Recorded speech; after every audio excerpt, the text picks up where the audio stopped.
Every AFCON tournament seems to have something fans can't stop talking about, and the 2025 tournament was no different. It ended up being one of those tournaments where the stuff off the pitch was just as loud as what was happening on it. From the good to the ugly, including rumors, arguments, controversial calls, scheduling complaints, and the like. All of that chaos slowly built toward a final in Rabat that honestly felt like it might explode at any second. Fresh turf, elite lighting, smooth broadcasting. It looked more like a World Cup stadium than a continental one. And Rabat wasn't even alone. Tangier's Grand Stade pulled in over 68,000 fans. Marrakesh had its upgraded 45,000-seater, and across the country, you had 9 good renovated and polished stadiums in total. Every squad got 5-star hotels, private training facilities, and medical and recovery setups. Broadcast crews loved it, fans loved it, and for once, AFCON logistics weren't an issue. Morocco was clearly treating this tournament like a rehearsal for the 2030 World Cup, which they'll co-host with Spain and Portugal. Of course, all of that came with pressure. Massive pressure. After their historic 2022 World Cup run, when they became the first African team to reach the semifinals, expectations were sky high. This wasn't just about hosting well. Morocco was expected to win. With leaders like Achraf Hakimi, Yassin Bounou, and young talents like Brahim Diaz, they were among the favorites. But fans agree that they went from favorites to being favored. The group stages were fun chaos in the best way. On paper, everything looked smooth. Too smooth. Morocco handled Comoros and Zambia and Rabat with that calm, polished efficiency you expect from a host nation, stacked with Europe-based talent. The results were convincing, the football was clean, and the crowd was fully behind them. Early on, most people were just nodding along. I mean, hosts usually get a boost. No big deal. But then, the little things started piling up. Nothing outrageous at first, just moments. A possible offside that didn't get much of a look. A soft shove in the box that somehow wasn't enough for a penalty shout. Fouls that felt like they'd be whistles at the other end, suddenly waved away. Each incident on its own is easy to dismiss. Referees are human after all, our margins are thin. But when it keeps happening in the same direction, that's when people start raising eyebrows.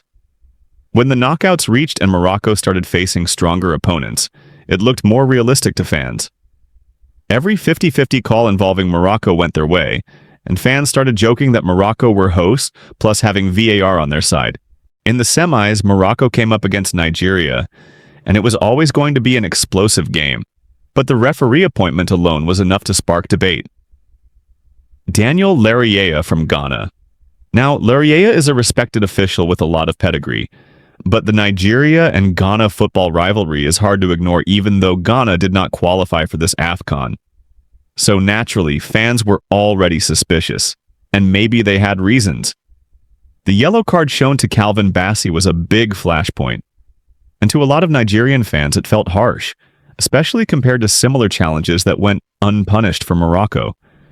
The game itself was stop-start, constantly broken up, rhythm never really allowed to breathe.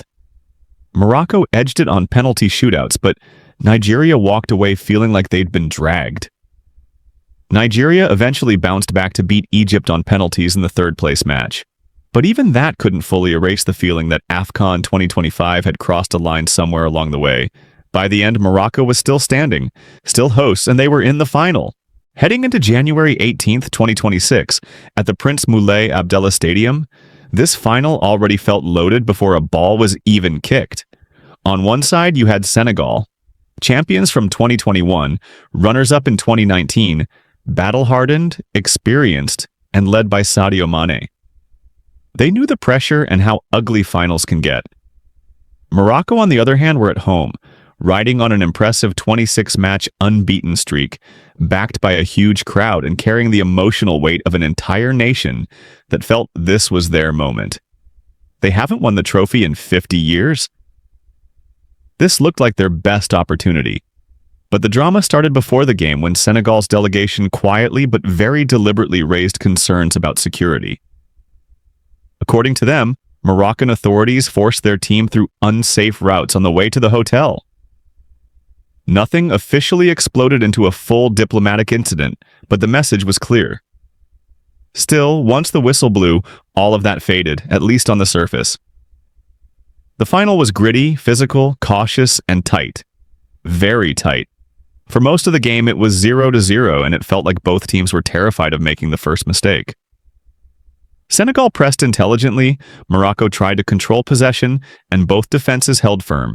But AFCON finals are usually like this, and they always explode somewhere at some point. Turns out the explosion was saved for stoppage time. In the 93rd minute, Senegal thought they had won the final.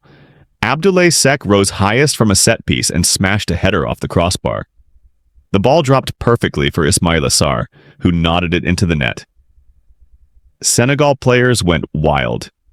Except the referee Jean-Jacques Ndala from the DR Congo had already blown for a foul in the build-up. He ruled that Seck had fouled Achraf Hakimi before the header. Replays showed Seck had his hands on Hakimi, sure, but Hakimi went down hard. Some said clever defending, and others said it was a dramatic exaggeration. And because Ndala had blown before the ball crossed the line, VAR couldn't intervene. To Senegal, it felt like daylight robbery. It looked like a clean goal taken away, but the drama was only getting started. Just a few minutes after that disallowed goal, in the 98th minute, Morocco won a corner. In the chaos, Senegal's El Hadji Malick Diouf grabs Brahim Diaz in the box. At first, nothing. Play continues. Then VAR steps in. The referee goes to the screen, and after a tense review, he points to the spot. Penalty to Morocco. Was it a foul? Maybe. Was it soft? Arguably. Was the timing brutal considering what just happened to Senegal? Absolutely. That's when Senegal had enough. Senegal head coach Pape Thiaw motioned to his players and they walked off the pitch. They disappeared down the tunnel in protest, leaving the stadium. For about 15 minutes, nobody knew what would happen next, and all this happened with FIFA and CAF presidents watching on. Fans clashed with security. Chairs were thrown. Photographers got caught in the middle. People were stretchered off, and for a brief moment, it genuinely looked like AFCON might witness its first ever abandoned final. And then, Sadio Mane stepped in and convinced his teammates to return. They did not agree with the penalty decision, but walking away entirely would damage a lot more than just this final. Senegal came back out. Penalty still stood, and then football somehow found one more twist. Brahim Diaz stepped up with the whole stadium holding its breath and tried a Panenka against Edouard Mendy in the Senegal post. It was a bad idea as the goalkeeper caught it easily. The game ended and went to extra time. In extra time, Senegal scored early when Pape Gueye picked up the ball and unleashed a shot. And this time, nothing and no one could take it away. Morocco had chances to equalize, but the West Africans held on and were champions of Africa again. It was 2 titles in the last 3 tournaments, but when the dust settled, a lot about that chaos in the final unfolded that fans couldn't ignore. During the match, Senegal's goalkeeper noticed his towel, kept near the sideline, had been removed. This wasn't the first time it had happened, as it did against Nigeria in the semi-finals. Nigeria's goalkeeper Stanley Nwabali had his towel placed by the sideline. It was totally normal. Goalkeepers do this all the time to wipe sweat, reset mentally, and keep focus during stoppages. Except every time he turned around, the towel was gone. Each time, Nwabali had to either go searching for it or just carry on, visibly annoyed.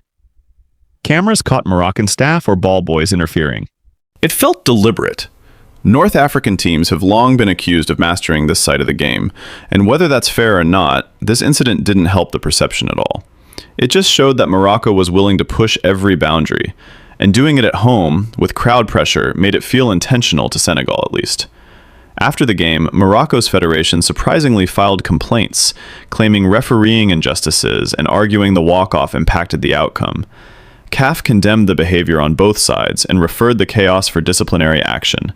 Pape Thiaw, the Senegal head coach, was suspended, but stood by his protest, later apologizing while still insisting referee errors were real. Diaz, despite the penalty heartbreak, finished as the Golden Boot winner with 5 goals. Mane was deservedly named man of the tournament. Bono took best goalkeeper with 5 clean sheets. But no matter how good the football was, the officiating and CAF issues were questionable. Many felt refereeing standards had slipped since 2024, with missed VAR calls and inconsistent penalties. Others questioned Morocco's influence within CAF, especially after past controversies led to officials being dismissed following complaints. So did the pride of hosting the AFCON in the best infrastructure come at the cost of embarrassing the continent?